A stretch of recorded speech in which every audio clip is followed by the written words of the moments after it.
the meeting from Town Council.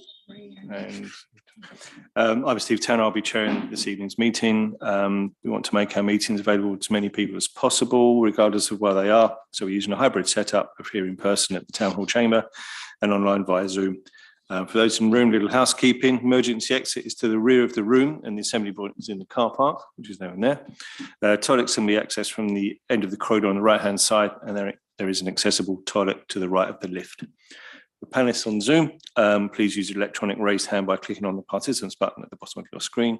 For those in the room, please raise your hand. Any attendees on Zoom, please pose questions through the Q&A board. Attendee's name will become visible on the questions board for the record as your question is answered. For those in the room, please raise your hand. Tonight, Jane and Catherine will be clerking and Hannah will manage the questions board and participant settings.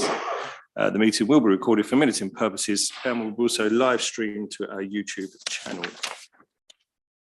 So, item number 2 on the agenda, any questions, comments, information from public and or councillors?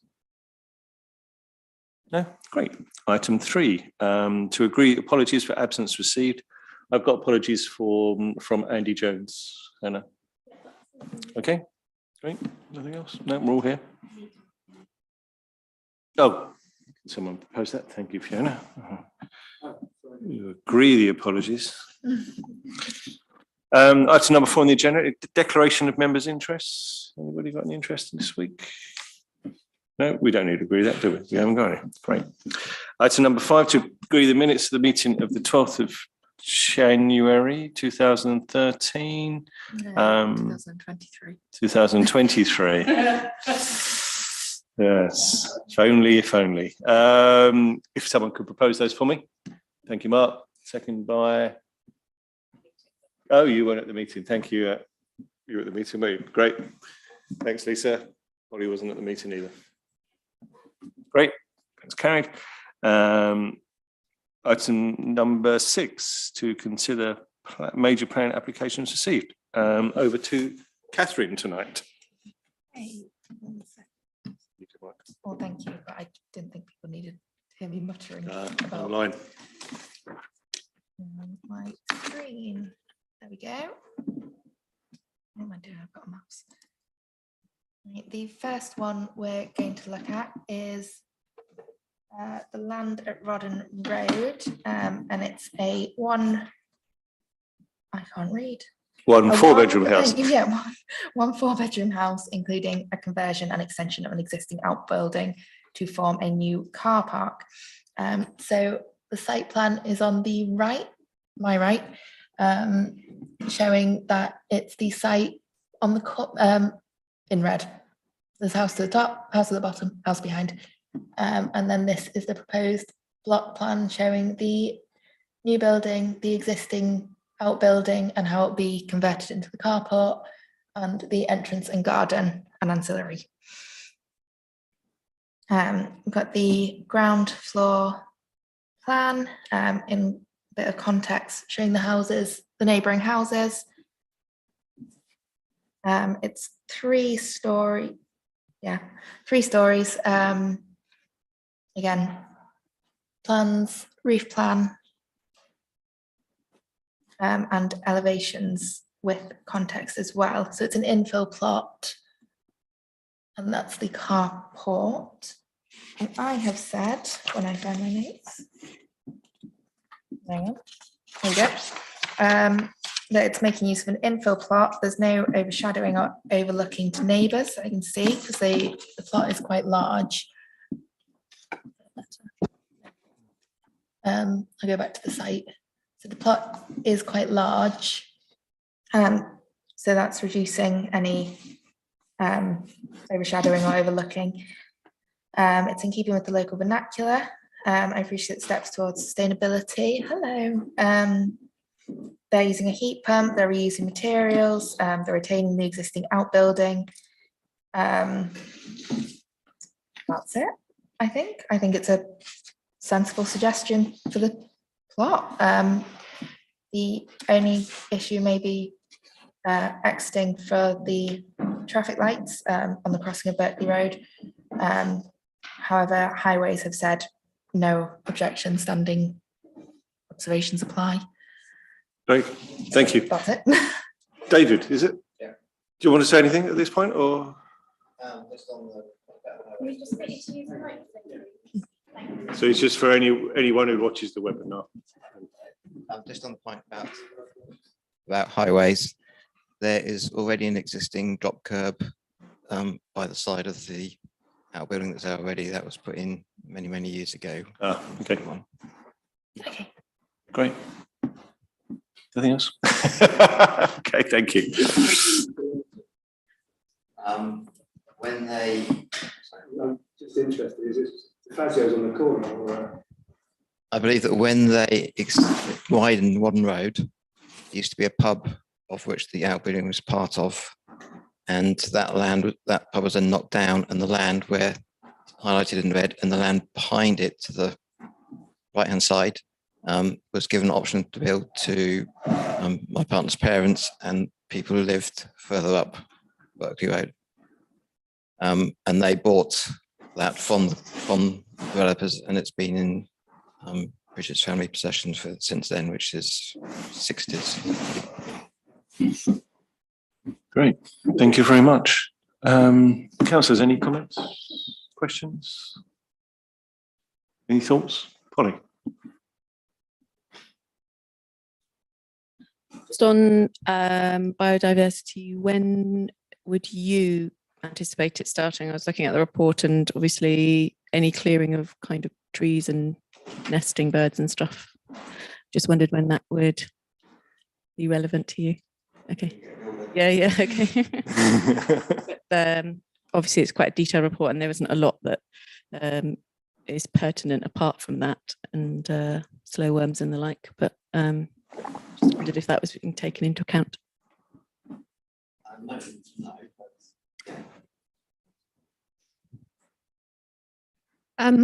Got a council question. Heat part, so on sustainability things, you're suggesting is it air source or ground source heat pump? Air source. And what about insulation? How, in terms of that, do we know how?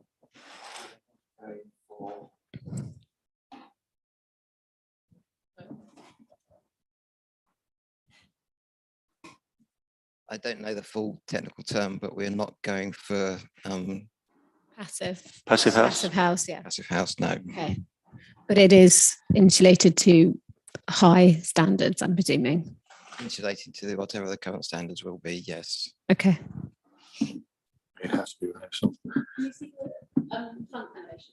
Of course. So this. Be nosy, can I just be nosy and ask, why are you building now? You said you've had it's been in your family since the 1960s, did you? It's been in Bridget's family because her parents had 41 and lived in 41 since they were married. Her mother died 2-3 years ago. We weren't going to build anything there or behind it until after that. Now she's passed away. Now we're considering building. Okay. Very sure that it doesn't interfere with neighbours' light views, anything. It's been orientated. I'll show you the site. I think I did look and see that it made sense. It's been orientated so it kind of fits in between Got you. everyone. So I really don't think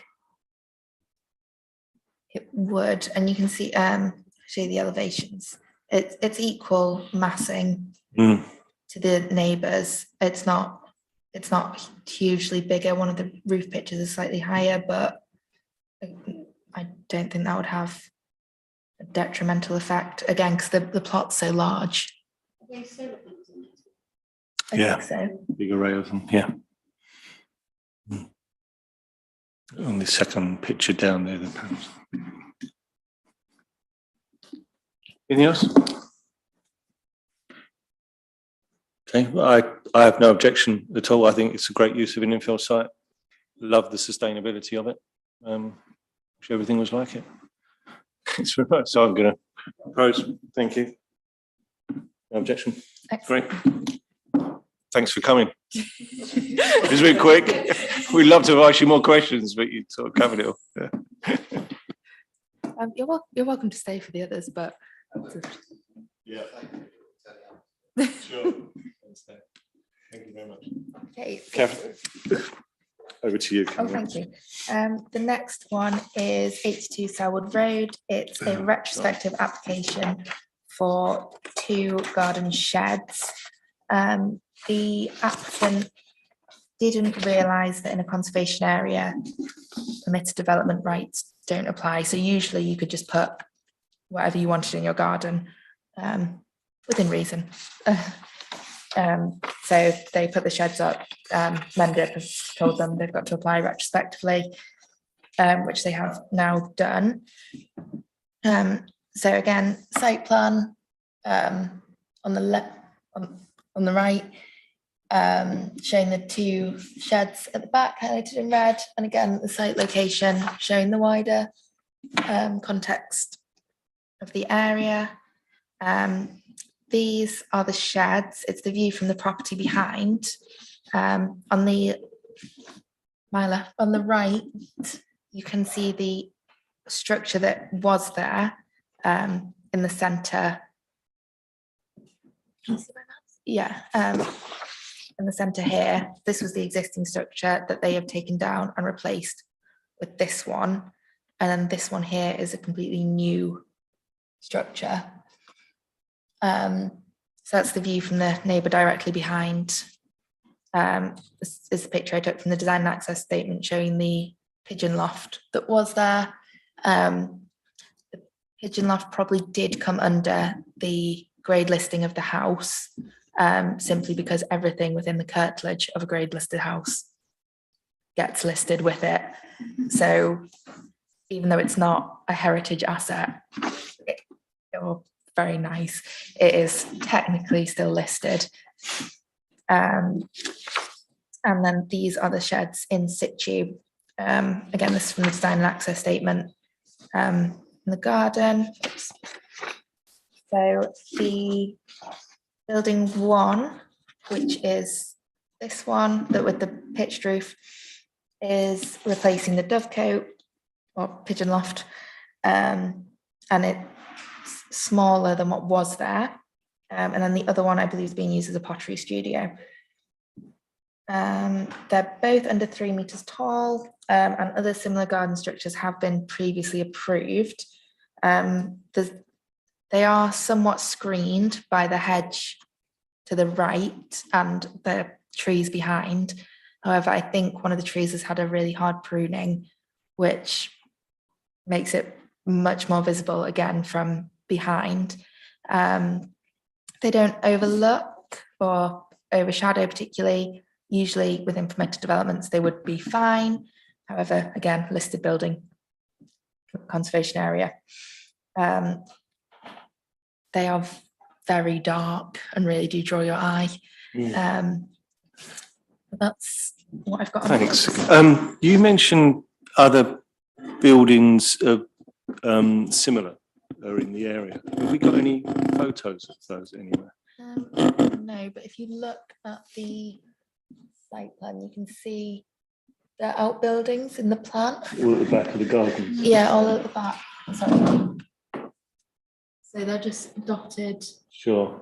I think they're generally garden sheds, and I think generally. They don't seem to have a mess of these, do they?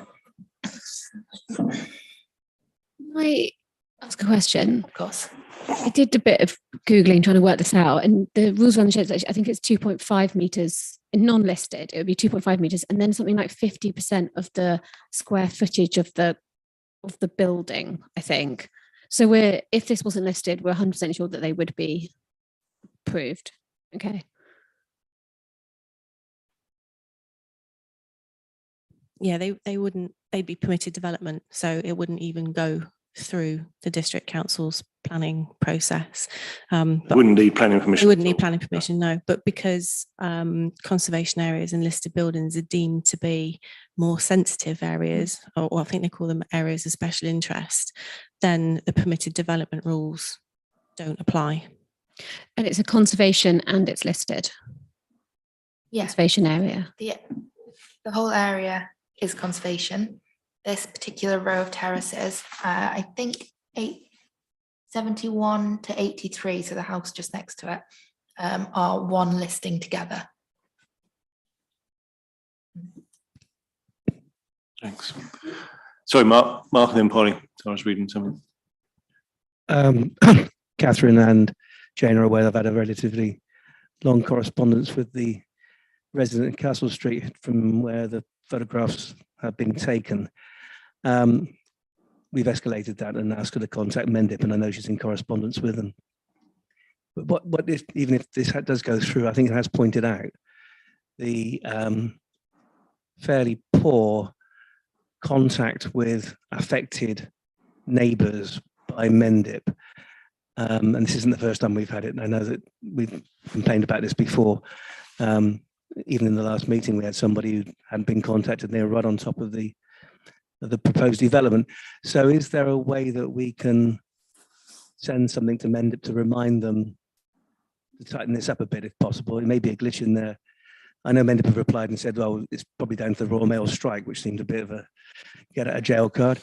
But the fact that the letters possibly weren't sent in the first place, I think we'd like to tighten up on that. Yeah.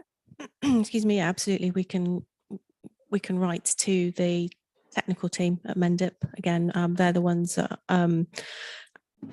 actually select the addresses who get consulted, done very much on the basis of looking at the map and the red line, and whoever has a boundary with the red line will get a letter. Then when the case officer goes out on site, if they feel that anybody is likely to be affected by the development who hasn't been consulted, they can then request that a further consultation letter is sent out. But yeah, it will do no harm for us to remind them that we have been made aware of issues on several applications recently. Do Mendip still post notifications on sort of lamp posts and stuff like that? They post them out physically via the post, and we were under the impression that you are meant to put a site notice up, but from the correspondence one of the neighbours has had with the planning officer, that doesn't seem to be the case. And I did double check it on the government website, and it said it's up to the council's discretion Okay. as to whether or not it does go up. Okay. Sorry, Polly. So presumably it came to their attention because a neighbour complained in the first place. That must be how it came about. So, Because it's, well, but the strange thing is that we've had 2 complaints since it's gone on the agenda directly to your office, but we haven't had, but there's nothing on the portal as far as I can see from anybody. So it looks as if there's no objection. Is that right? Yeah, I think an objection has been uploaded now. Sometimes the objections take a couple of days. Oh, okay. They Okay. have uploaded them onto the system. We have had 2 objections right to the office. But the consultation period as well is shorter than the deciding period. Right. So it may be that there's still a couple of days left on there might still be objections or supports to still go in. Just in terms of wastage, etc. And I'm not saying like you can just put stuff up in a conservation area and say, oops, I didn't know it was. But just in terms of wastage, is there a sort of middle way in, like a natural seam roof or something like that, that would make it look more attractive to neighbours overlooking rather than just tear it down? Because I don't know if it's a mistake or not, but unless it's a deliberate, intended evasion of the regulations, it seems like there must be a compromise to be made. Mendip can compromise. They can say you can keep it, but they might suggest that it's stripped back from the black and back to natural timber. Blend in. Yeah, that might be a compromise that they can make. I don't know if that'll appease the neighbours, but it might make everyone happy. I think they're saying it's too large, aren't they? The neighbours are just saying it's just too large. I think there's been a lot of development in that area, and because this is so large and it really draws the eye, it's become a bit of a tipping point for them. It doesn't help that it's black, does it? No, you can't stop looking at it. No. It is. Yeah, Fiona. It is also, I mean, one of my concerns is that it's retrospective, and is it setting a precedent that other people can just put up sheds and then they would, then we get retrospective approval, because it does make it a lot harder to judge, because as you said, the wastage is now in my mind as well, that this is. I think you have to look at it as what would you have said Yeah. had this come without, had this come without it being retrospective. Deciding officers can and will make you take things down if they're really unhappy with it. I not in this case, but I have read about people being made to take down houses and extensions because it doesn't comply.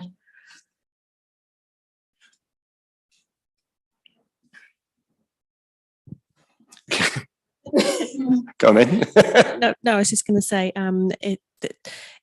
the fact that it's a retrospective application, when the planning officer looks at it, as Steve suggested, they will look at it as if they would any other application. The fact that it's retrospective isn't necessarily a determining factor or a material consideration. If, however, they determine that it's not suitable, then what will happen is they will be asked to change it, remove it, or go down the enforcement route and deal with it that way. But they can still impose conditions and suggest materials as they would with any other application that wasn't retrospective. It's not an offence to do works without permission unless you do works that alter a listed building. So if they've done something directly to the house without permission, then that is actually considered an offence. So I think that would be a question directed at Mendip. It's not physically attached to the building, although it is covered by the listing. So technically it might be, but Yes. It is, Exactly. isn't it? It sounds lovely, doesn't it? A dovecot. Yeah. Yeah. I wonder how many doves were in there, and how many pigeons were in there. I don't know. Yeah. Sorry, Mark. The resident in Castle Street has been contacting me and actually spoken to all of you as well. Complains about the tree being very hard pruned, which has also exposed it more to her view. Can we ask that they do some sort of remedial planting to try and shield this place from residents I'm speaking to? Yeah, that is sort of, I yeah. think the tree that's been hard pruned is actually next door in 84A's garden, and they've had it pruned, and they've had a tree, they've applied to have it done properly. So This is Thumbelina Cottage, is it? Yeah. So they applied for it, for the tree pruning through their listed but building. then pruning in another garden has opened up even more. Yeah, Yeah. so if the tree grows back and isn't pruned again, it'll disguise it. We can put on our notes, can't we, to ask for 82 to do some planting as well. Sorry, Philip. Can I just ask you to? Will the conservation officer go and look at this? did you say would they go and look at it? Yeah. Yes, they would They do a would. site visit. Yeah. Okay. Great. Thanks. Sorry, Philip. When I look through this and listening to what's been said, it seems to me that if they have contravened any regulations regarding the area, then that's quite clear. A lot of this seems to be the injection of a view. My understanding is that no one has a right to a view unless it's obstructed by whatever proximity. So it's more subjective in the sense of I look out my window and I don't like it, rather than saying it contravenes X, Y, and Z. So it's a very tricky one. Yes, absolutely. Actually, to decide, because I know Fiona asked a question about maximum height in some of the earlier correspondence, and it doesn't contravene that. Does the colour contravene anything? Does the design contravene anything? Or is it simply that, and I understand it, that neighbours will object because it's altered the view. Does that actually stand up? Jane or Catherine will tell me I'm wrong in a minute, but as far as I'm aware, you're absolutely right. The view is not a consideration in planning, but a residence amenity is. So if by putting this there, they are harming the amenity of residents around them, then that could be determined. That could be determined as a planning consideration, which would be taken into account. Over to Jane. Well, because I understood that amenity or enjoyment of your area was if there were something like a statutory nuisance, i.e. noise. Something like that. Yeah, The view is, yeah. yeah. So that could be interpreted as if somebody is overlooking your into any of your habitable rooms or perhaps your garden, and then you actually can't enjoy using your property in the same way that you did before, or if overshadowing happens. So those things are considered to affect the amenity. However, the loss or alteration of a view is not considered to change the amenity, because there is no, as you say, there is no right to a view. If it was a case that the sheds were very tall and overshadowing, or if there were windows and there was overlooking, then yes, that would be different. I think somebody mentioned about whether or not the colour of them was an issue. Could argue that that's quite subjective. You know, what one person likes, another may not. I think the conservation officer, when they look at it, will take a view as to whether or not the materials are appropriate to the conservation area, and whether they feel that it has a wider impact on the conservation area as a whole. But that will be done from their, if you like, their professional view. Thanks. I just think that if this came up pre-build, we would look along those gardens and see those ones that had been already put up. I'm not saying I would speak for anyone else in the room at all. I'm just saying that it's likely that we would have said, well, that's a sensible use of the space, and that there's existing things there, and it seemed, you know, unlikely, and provided it's within, you know, keeping with the surroundings. I mean, that's the key. Somebody doesn't think it's in keeping with the surroundings. So is there anything that can be done retrospectively to amend that? But I think that would be probably our only recommendation, wouldn't it? That as long as it's in keeping with the surroundings, the likely materials, etc., because it is a large building at the end that wasn't there before. So yeah, it's a change. So if it could, you know, I just think it seems like it's such a waste to take it down, if it can be amended in some way to be more in keeping. Yeah, I agree. I agree that we probably would have said that, but I think the only thing I would have said is that there is, I know there was a dovecote there, but it is that building in the middle of the garden is a bit out of place, because all the other buildings are towards the end of the gardens. So I don't know whether we would have picked up. This is like hypothetical now, but I do, yeah. I looked back on a few other things that we've seen like this, and on a lot of them, we've basically said no objections, subject to conservation area, and as Polly said, and in keeping with the surroundings. We've used those comments quite a lot. Sorry, Lisa. Just thinking with what you said, Fiona, I mean, it could easily have been a tree house that they built for their children. And, you know, that could have been an eyesore with screaming children in it. So, you know, I suppose whatever you choose to put in your garden, as long as it is within building regulations, do we really have the right to comment on it if, you know, if it doesn't contravene any rules?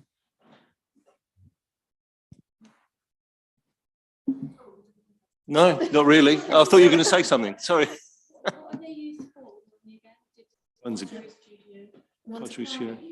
Yeah, I believe so. And the other's just a garden shed, storage and garden bits, I suppose. What I'm hearing, there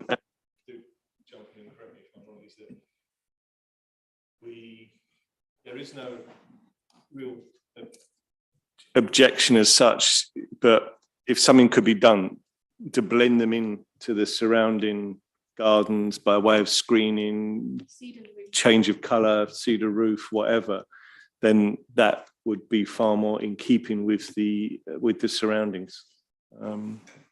That's what I'm. Have I got that right or wrong? Lots of nodding. No one shaking their head.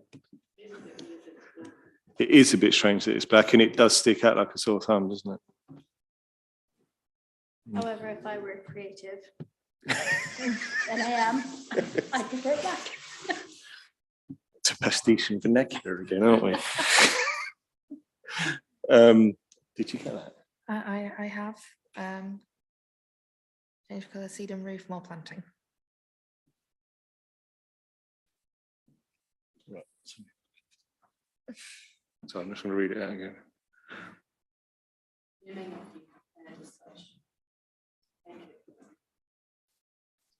Yeah.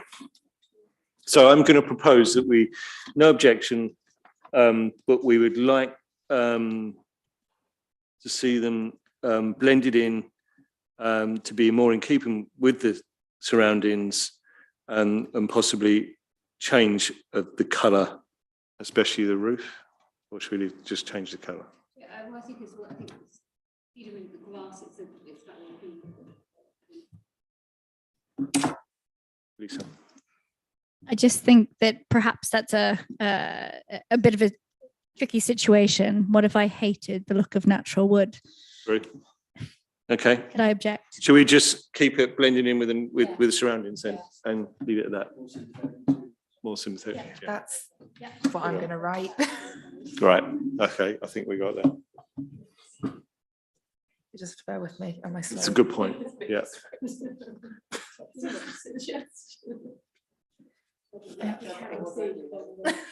Great. Right. I was propose that. Someone second. Great. Thank you very much. Yeah, it's a little bit of a tricky one, wasn't it? The next one. Behave. The next one is North Hill House, Broomfield, which is a listed building consent and a full application. They are proposing to change the use from a residential school to a day school, as well as external alterations to the 1970s building and works to the existing playground. So the building alterations will not be affecting, well, they won't be applied to the listed building on the end. So there's been some confusion over which building we're actually looking at. Now, North Hill House School is in this building at the top. The other North Hill House, which is also a school and is also in Frome, is Farley Further Education College at the bottom. They're very close to each other. They're both listed. They're both schools. They're both owned by the same service provider, but we're only talking about North Hill House School. I'm also very confused, but I think this could have been avoided by naming the schools after the buildings, but that's not my decision. Jay, this is the one we went to see late last year, wasn't it? About the change of playground. The playground at The playground. the properties that sit slightly below it behind. Yeah, great. Okay, so these are the existing buildings. Sorry, can you hear me? The existing elevation, so it's 1970s extension on a 1830s house on the end. And this is what they're proposing. Instead, they're going to screen with a, I'm not sure how to pronounce it, brise soleil. They're going to screen some of the windows, generally just make it look a bit more modern and a bit nicer. They're going to put planting up the side and a new entrance facade. The only thing I'd say about the planting is it's got to be really well maintained, otherwise it becomes a big fire hazard. Because dry foliage does burn. I was trying to avoid to say that, not threatening, but again, more proposed elevations. This is the view of the playground that they're proposing. This isn't the playground to the back, it's the one that's already there. on the side. I can show you. We can go back. So they to the playground, they just want to make general improvements. However, there has been one comment that there are trees that aren't shown in this plan, and they're not shown in the existing either. And they do go some way to provide screening from the playground to the houses behind. But I've got pictures of that I can show you. So this is the existing ground floor. As you see, they've got some bedrooms on the top corner. I think there's only about 10 of them. They've said in their design and access statement that most children aren't living at the school now anyway. They're living off-site with teachers and foster carers, I think, and travelling into the school anyway. So the service provider wants to make it a day school with a definite split between school and home. I think that's the way Ofsted is leading. So these bedrooms, I think, are due to become classrooms. And then this is the existing first floor. There's no bedrooms up here. They're just classrooms as well. And ancillary uses, common room, etc. This one is the proposed ground floor. So those bedrooms are to become one-to-one classrooms, smaller units. Again, no changes to the upstairs. And this is the trees that I was talking about. The playground that Jane and Steve went to see is here at the back of the project, but it's this playground here to the right, my right, that they want to carry out works to. And then these trees here, this is the view from Broomfield Road. So you can see the protection those trees are providing. They screen the playground and they probably help deaden some of the noise from the children playing. And that's that one. I'll leave it on the perspective. Any questions? Thanks, Catherine. Any comment? Mark first. No, Mark. Yeah, I think the point that came out quite closely in the objections is the increase in daily traffic. At the moment, as a residential home, perhaps it's not so much, but if you've got 70 odd pupils going there, many of whom they certainly can't get to, because of their needs, they certainly can't get to school on their own. So they do need picking up and taking away by a car. Yes. And one of the objectors, is a transport consultant, because we've seen him in various other Actually hasn't guises in this room. Yeah, it's obviously to be okay. But yeah, so I think that is a valid point. Though I mean, it's quite a busy road. It's quite narrow access. There's not a lot of parking on site. They're dropping off and picking up times will be very, very congested. They already queue up along the top of Broomfield there to pick kids up. So that is a big issue. And I think the increase in the playground will have a big effect on neighbours with extra noise. So these are valid objections, I think. Yeah, I think the one about parking and roads and things, I think the applicant needs to clarify the amount of children that will be increased. Yeah. If it's the 10 children whose rooms are there and they're already living off-site and travelling in anyway, I think the numbers need clarity. The numbers need clarity on that. And also in the design and access statement, it says that due to the size constraints of the school, they can't accept more children. And then it says, furthermore, there's no planning constraints on the amount of children they can accept. I think that word furthermore is causing confusion, and I don't think that was meant to be there. Because it's contradictory to the sentence that goes before it. So I'm not sure about that. But again, clarity on how many more children they're planning to accept. I think because it's off a residential road as well, it's quite, we already have. Thanks. Philip. I have one or two concerns on this. If they're accepting an additional 66 children, approaching 70, as Mark says, one of the concerns I have is that the likelihood, because of the age range, is that they will have extended playtimes. So rather than having a number of set breaks during the day, that might be extended to double the number. So residents' concerns then about noise might actually be doubled. Sorry. I have concerns about traffic as well.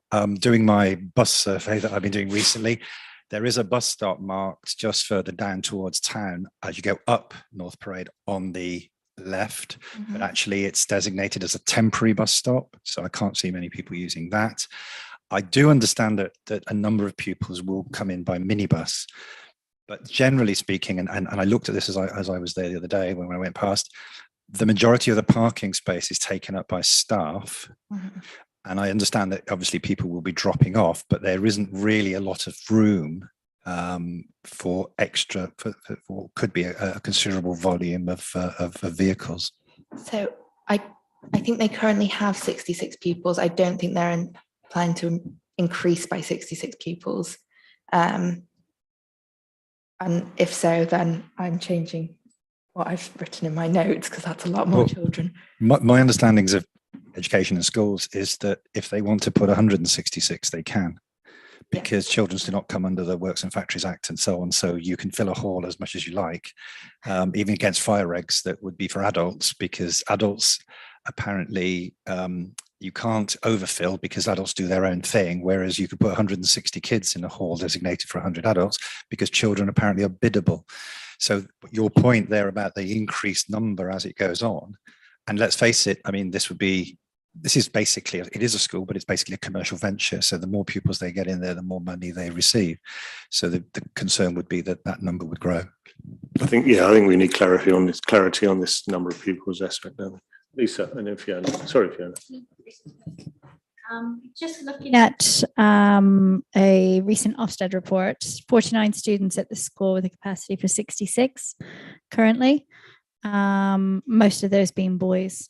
I don't know if that makes a difference or not, but I can't imagine adding many more classrooms will make a huge amount of difference given the type of students who are going to be there.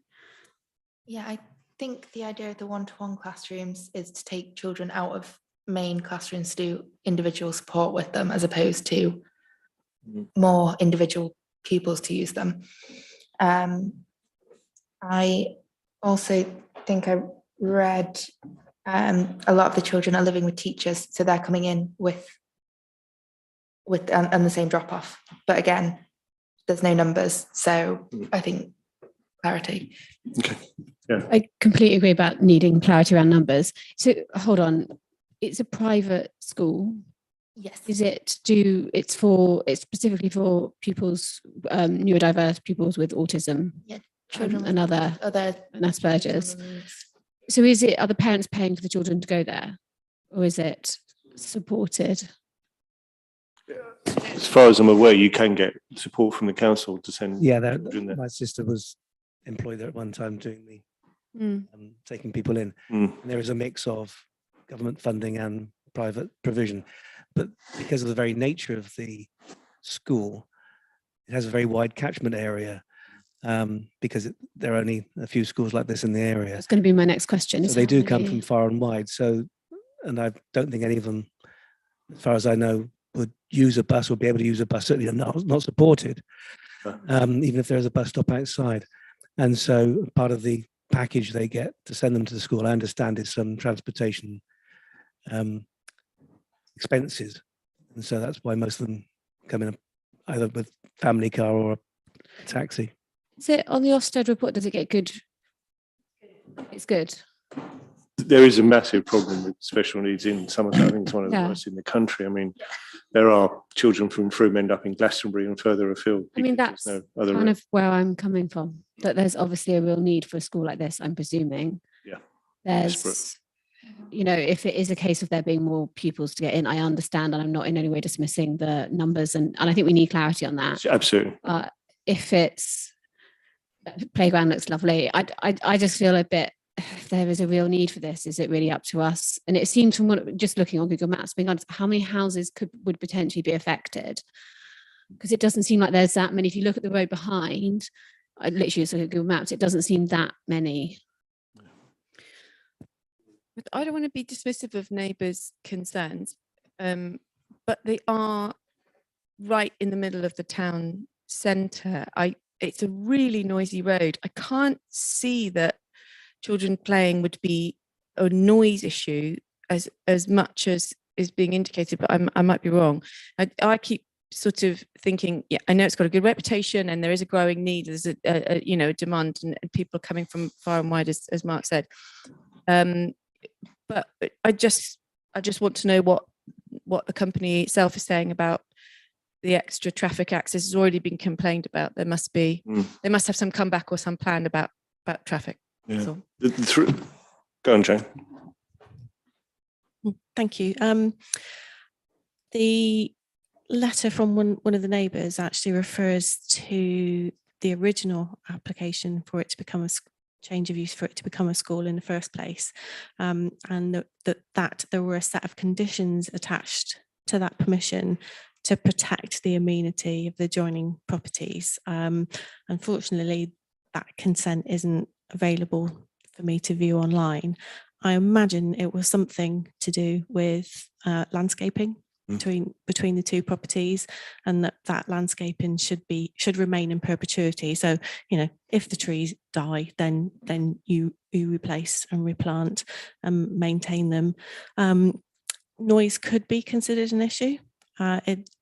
It's very difficult to know how much noise they will make, but the neighbours would be in a position to complain to environmental protection, and they could be deemed as a statutory nuisance. So I think anything that's done to try and stop that from happening, because obviously that would impact on the school. It is a horrible argument, but unfortunately that is the right of the adjoining property. So through landscaping could also act as a noise suppressant. And I think the questions about the traffic, I would suggest we might want to say that we'd like to see a travel plan so that we can understand how the children will be getting to the school, how many staff, you know, how many vehicular movements there will be throughout the day, and then that travel plan could be conditioned as well. Absolutely. Yeah. And then Polly. I had read an old report. The school requires improvement. I don't know if that's relevant, but I just An older. Yeah. Okay. All right. I just didn't want it to be inaccurate information. Sure. Polly. Also, the way they've drawn the plan and not included the trees. I mean, trees provide shade for children, and it's just getting hotter. So yeah. I think they should have more trees. I've written down 4 things that I think Jane just alluded to. So we need clarity on number of pupils, clarity on the trees, i.e. we don't want any removed, and I do want more. A traffic travel plan for the children existing, and if there is any increase in numbers, and clarification on noise and or increase in playtimes given potential increase in the number of children. Those are the 4 comments I've got. Not happy with the last one, are you, Polly?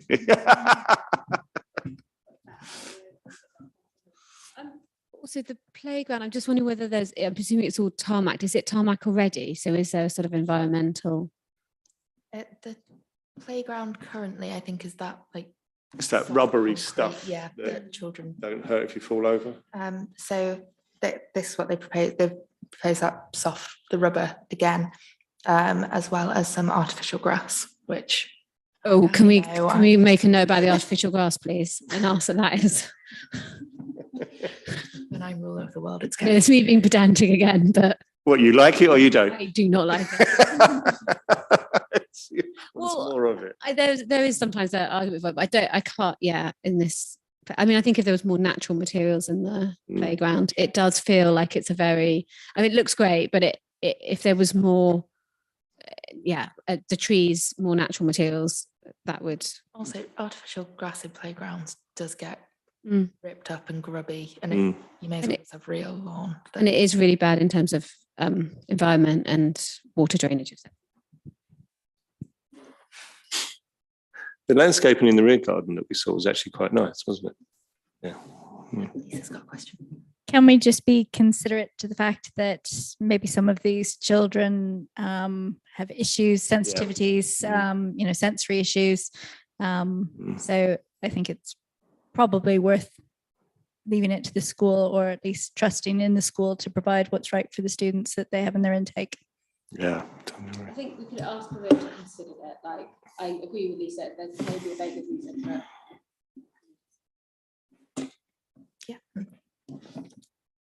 Right. So what we've got. So we're not objecting per se, but we do need clarification on the numbers of pupils that will be using it. What's happening to the trees that weren't on the plan, and will any more be added? Is there a traffic plan? And Noise and increase of playtime. yeah, I don't know how you put it, the playground. It is up to them, but I'm just interested whether they considered more natural materials. okay, and we'd like to consider more natural materials for the playground. With the caveat that we understand. Philip. Just add to Fiona's point, I was at a governor's meeting last night where we were talking about a forest school in the school grounds, which has now been built. And it is a major part of particularly the primary curriculum, and virtually all schools in Frome have some kind of forest school on their site or have access to a forest school.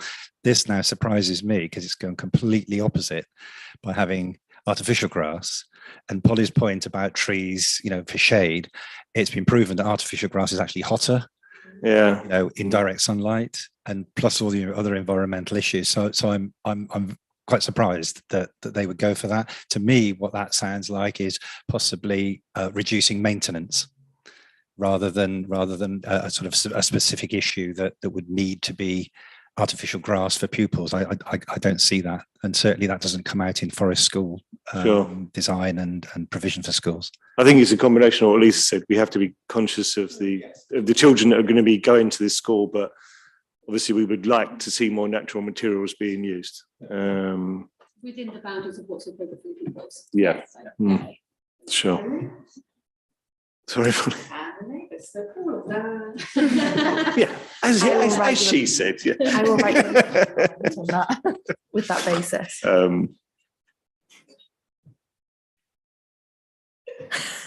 Yeah. I can't read it out again, can I?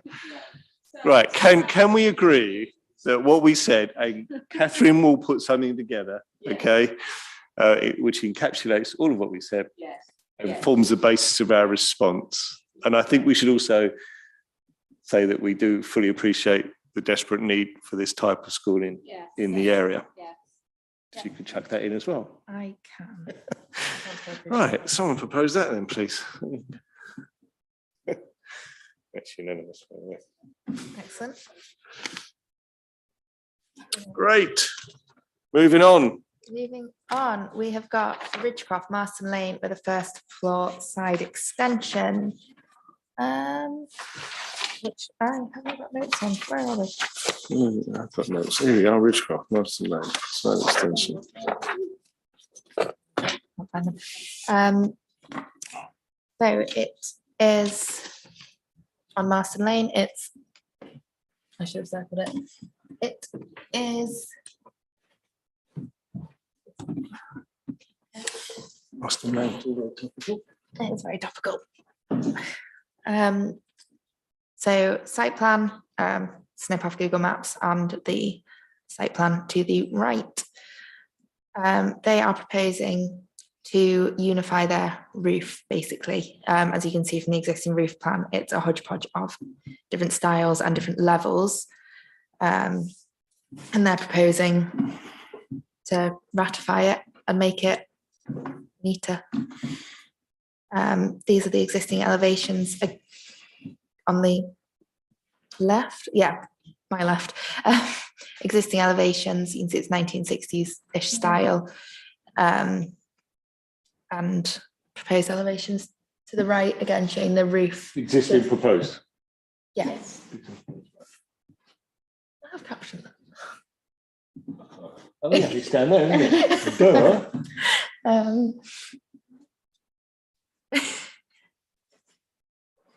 Right.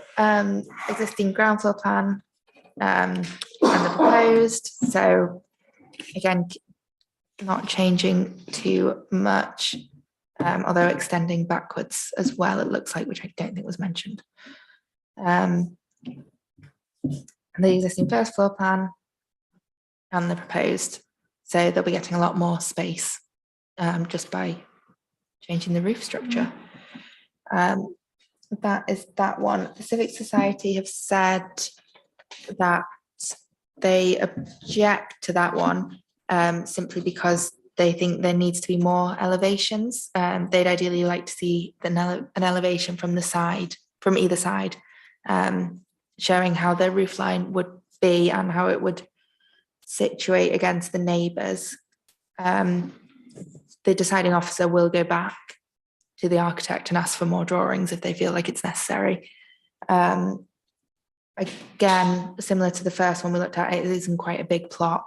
It's quite far from its neighbours, so I don't think it will have too much of an impact. But again, it would be good to see those extra drawings, like the Civic Society said. We can't actually tell if there's any overlooking issues because we haven't got the elevations. Right. Okay. But I don't think they've proposed any windows on that On those side, those next to sides. the- Yeah. next to, I think it's called White Ridge or White Croft or something. Any objections on the Mendip portal? There weren't when I checked earlier.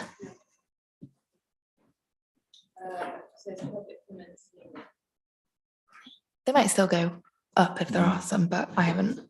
Any comments? Anyone? Philip. I know a little bit about this, that to my understanding, it's an elderly couple moving out and then a family member moving in. And the request for this is because there would be a family of, I think, 5, mother and father and 3 children, and hence the expansion of space just for information purposes. Great. Thanks. Any other comments, Fiona? Don't have any objection. I don't know what we can object to. I have no objection, just like to see the elevations and to clarify that there is no overlooking to neighbours. Yeah. You might comment. So no objection, but want to see those Well, hang on. I extra. don't know if anyone else has got a view on that. Oh, I was too eager, sorry. So no objection or no objection with comments? Anyone see any strong views? Okay. No objection? Right, someone propose. Fiona, can you want to propose that then?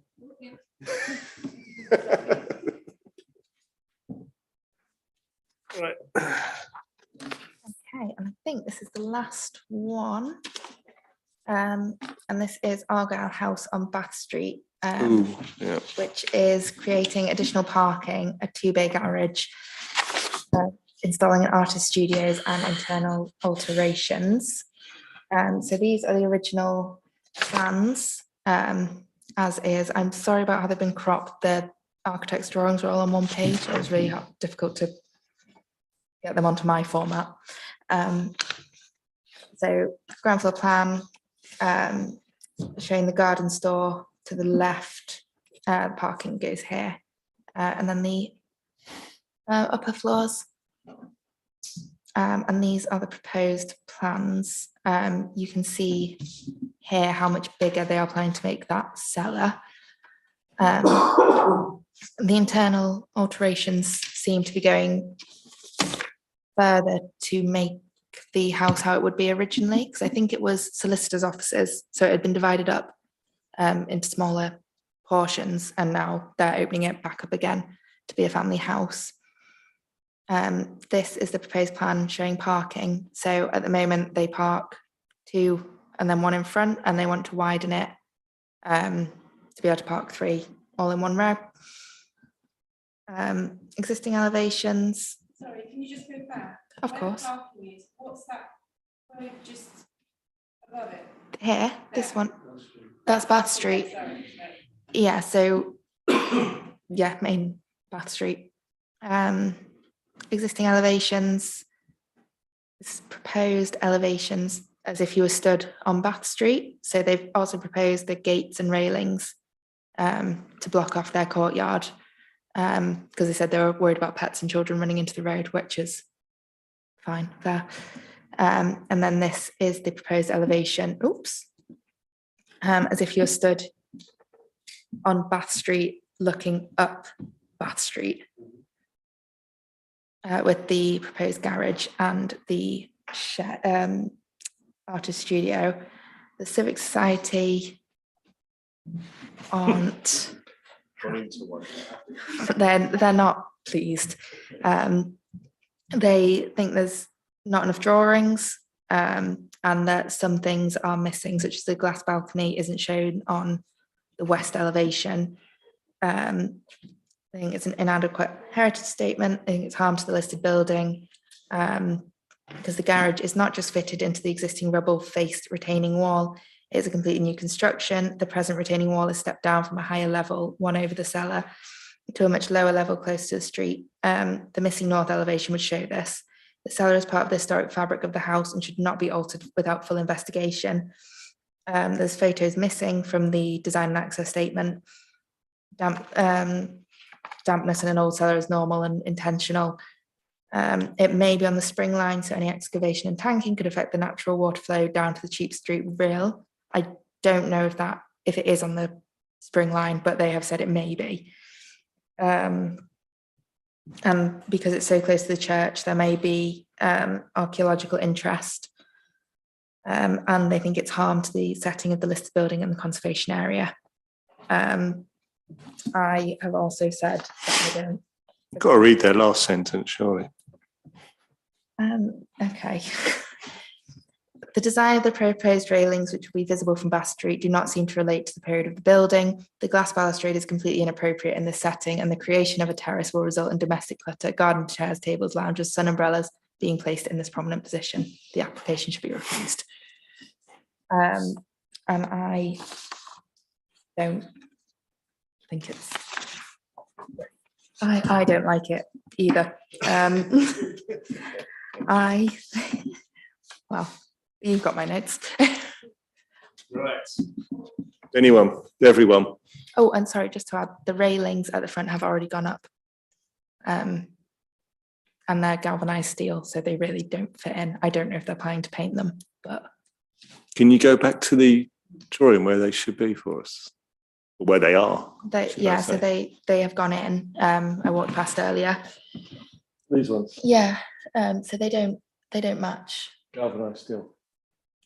I assume they're going to be painted, but even the style isn't really in keeping with what's there already.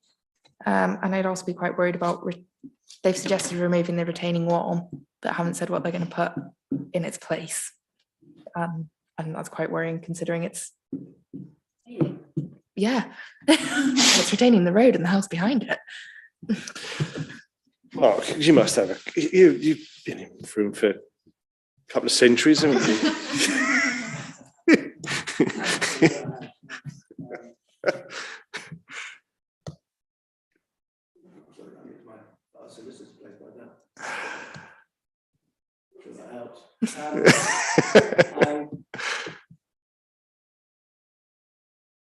Confused because There's the artist studio that the Civic Society described as a container plonked on top there.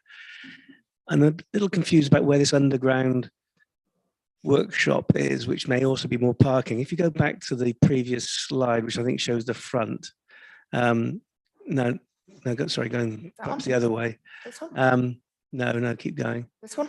No, next one. That one. So you got the portico at the front there, and it's the right, those two doors. Is that the underground workshop Yes. studio? So it's where, I think there's a door there now that goes into the cellar. So where is the 3 parking spaces? The three parking spaces are in front. In front of it. There could have done with being some sections through the existing cellar and what they're proposing to make it a bit clearer. Because because there's also no, there's nothing said about the structure that the garden's now going to be on top of this, and there's nothing to the structure holding it up. And obviously the studio at the back as well. But it would have been good to see how what they're proposing for that. Picture of how it is now, that elevation. They haven't had it. No, they haven't, unless it's. Oh, they have, except it's from a different angle. So, no, it's no. You've got the comparison. Yeah. What materials are those garage doors made of? I'm not sure. Timber effect, I think. Okay. So that's why I'm judging from the drawings. They might have said in the.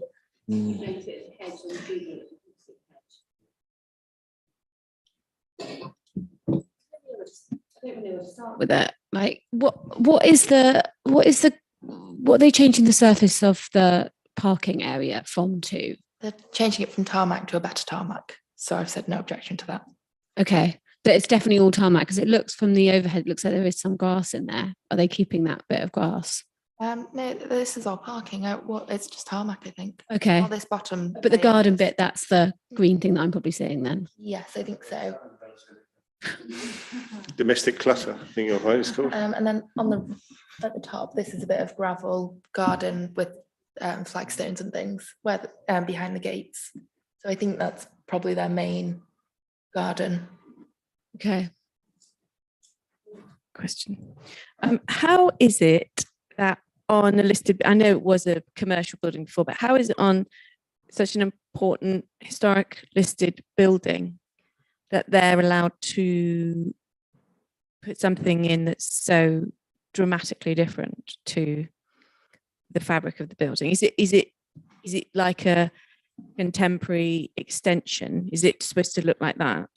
Depends. Some conservation officers say that if you want to put a new extension on, it's got to be ultra modern and look different, and it's not pastiche. Other conservation officers will say they want it completely. As it would have been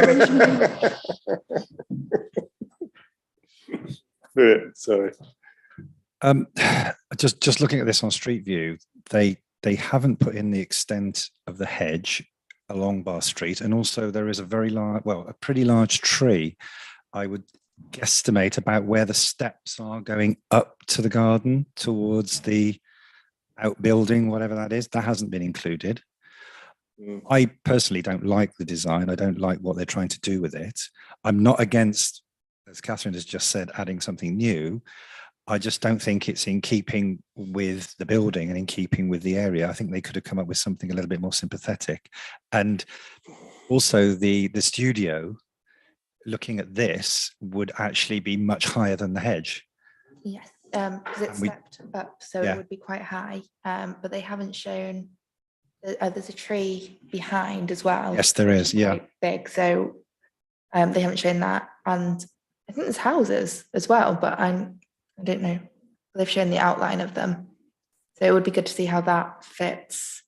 so I think there are houses that back on from, is it Gentle Street, and then further up there's a house which has been converted into apartments, to flats, isn't So there? it'd be good to see on this elevation. It'd be good to see what would be behind. Yes, but it seems to be, well, it would look completely out of place with anything else that's in that area. Yeah. If that were lost, if the studio were lost, it would be a lot more acceptable. If you go back to the overview of the plan, that one, the building yellow top right, that stands alone, and the previous occupants, the previous people I knew lived there, used that as a self-contained Airbnb. Maybe that could be repurposed as the studio because it's not part of the house. I don't know what needs anybody has for a studio. I don't know what needs are contained within that studio. But I would prefer that to be used as part of the existing building rather than this, as described, container plonked at, as Philip says, at quite a high level, which you would see coming up Bath Street. I also think you can see the original plan of the cellar against what they're proposing. It just gives more of a context in the bottom. Mm. So you can see the workshop they're proposing compared to what was there So originally. I didn't think, outline what's there originally. yes, And then this is what they're planning to dig that's out what, underneath. that's what they're proposing. Does this go under the road? I don't think so, no. It's back into the garden.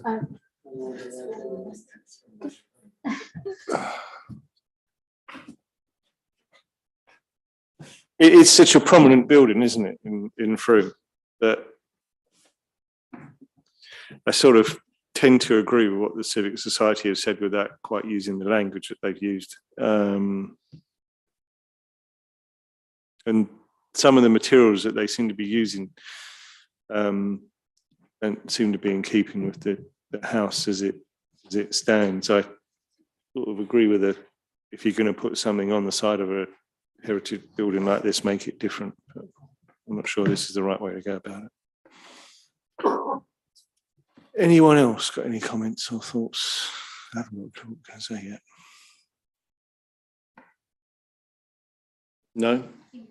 I mean, I feel like Yeah, I mean, I think we're heading down the road of an objection. It's a the question of, last balustrade to me is just that. it's obviously subject to conservation officer. It is a listed building. Anything that's done to it needs to be done sympathetically to the area that it's in. That's the easy thing to say. Also, if they're making changes, are they doing anything in terms of retrofitting, in terms of sustainability? If they're doing work to the house, are they increasing insulation? Are they looking at? I don't think so. I may have missed it on the design and access in, but I can't. They're spending money on. I know that would be difficult. It's a listed building, but to me, it seems.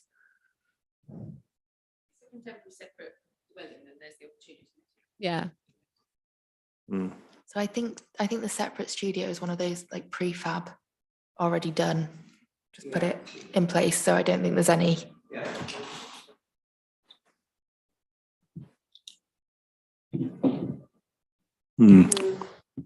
I don't know. We could write an essay like the Civic Society have done, couldn't we? But not really sure it's going to work for us. Sorry. It's because I'm focusing over there. Hit me or something. Is this something that's going to be picked up by conservation anyway? Yes. So shall we just say, we have some concerns that we think will be raised by planning officers and conservation? Can you say that? Yeah, I think we can say that, can't we? I think we can say. Can we meet with the conservation officer? We can ask. I mean, I think the conservation officer will visit the site and will no doubt arrange to have a look around, so they'll be able to assess it in far more detail. We can certainly ask that we be included in that. Obviously, it's up to them as to whether they agree to that or not, and the owners would obviously need to agree as well. I think I would agree that the level of the information provided on the plans isn't really sufficient to make a judgment. I agree with what everybody else is saying, that the materials are and design are perhaps not appropriate. This is a really sensitive location, particularly next to the church.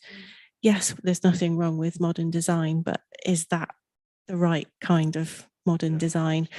And actually, I think that level of excavation in that location with the trees, it's not necessarily required to submit with the planning application, but you'd want to ensure that there was a very thorough structural assessment of whether or not that's sufficient. Thanks, Jane. Philip. This and the concerns about the tree and the excavation that's going to take place. My other concern would be that the hedge will go. Yeah, it's spectacular. And that would alter that view totally. I would be very, very concerned about it. Polly. I just think that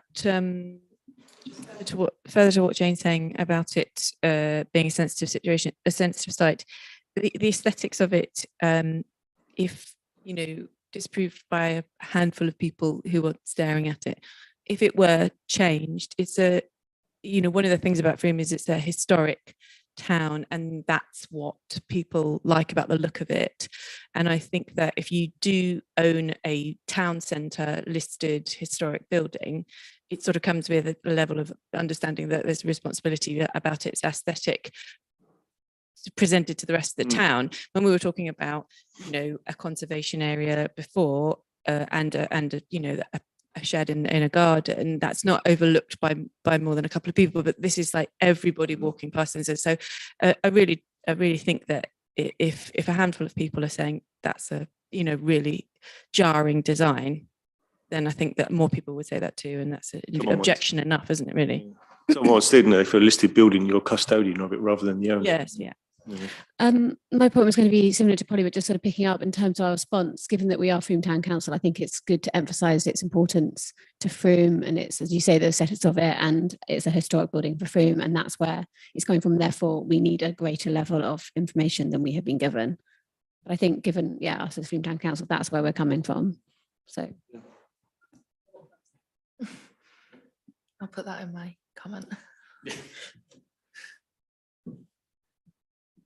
Yeah, I think we're all pretty much in agreement then, aren't we? I mean, it is an objection. We need more information. It is a very historic building, and any works to the building need to be done in a sympathetic way that maintains the historical importance of the building where it is. We wait for the conservation officer. Should we elaborate more or leave it reasonably? I would keep it quite tight at that. Because, don't know what to say. It's that naughty corner over here tonight, isn't it? It really is. Custodians of the historic building, it's not reflected in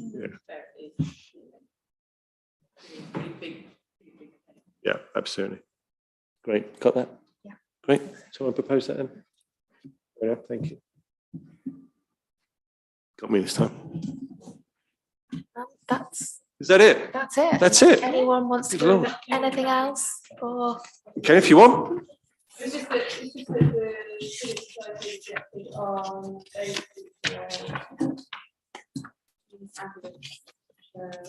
Which number is that? the last one. 54. The first amendment to your side. Oh, this Sorbus. Personally, I think getting out of the historic care home is quite important. So it's because when the solicitor's office is next door, if there's an ambulance at the care home, there's not enough space for both the ambulance and the solicitors, so the solicitors can't get out, as opposed to the ambulance can't get in. That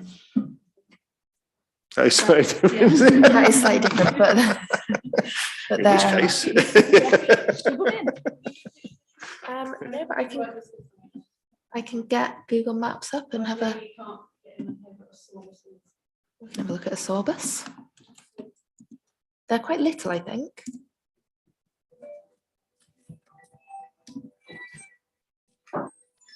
Well, I don't think it's one of these. It's not a pretty care home. It's not a building. Am I screen sharing? Hang on. Sorry, I can't use this. What's the Sorbus? Like kind of eaves. No, It's I one was of- thinking of this particular one, the one front of the care home. See how large it is. What's the care home called? Catherine House, Cork Street. I should have known that. They say it's not just an application to further service, but also to Hmm. remove further landscape planting that was presumably part of the consented scheme for this care home, and it contributes to the streetscape, softening the impact of the large building on the edge of the conservation area. Any significant change to the landscape should require planning consent. The argument that currently if an ambulance parked outside the care home, enabling solicitors practice cannot access their parking area does not seem credible. There is a wide forecourt in front of the building, long street frontage to the building. So I think it's this tree, but Bo would be able to tell you better. I think it's this tree, and the box hedging around it. And just, I think they just want to make it a bit bigger. Where's the solicitors? Down the road. Yeah, it's down this way. Yeah. So they have Yeah, access. so is it Dash? Can I see them? Yeah, I saw. I Yeah, wonder what his opinion is. you can be very upset, isn't he, if those hedges there. I don't think they're proposing to take all of it out. I think it is just the tree and the bits around it to make. Tree just soften it, I agree. I can't see what the impact is of the solicitors. So at the they must moment. have parked Is it- it are there- in the park. They're their cars, I think. Oh, that's the wrong one. That's the solicitor's cars, I think.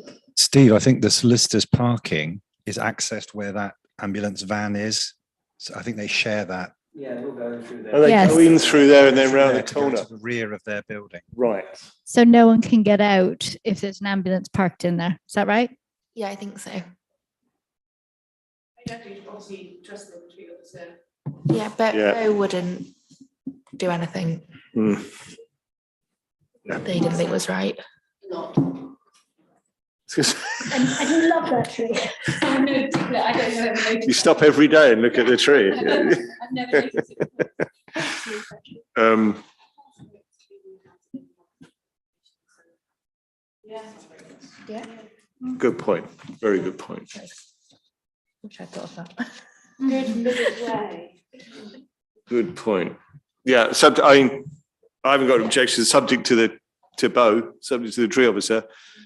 But any trees that come out, we would like to see same amount and more trees put in.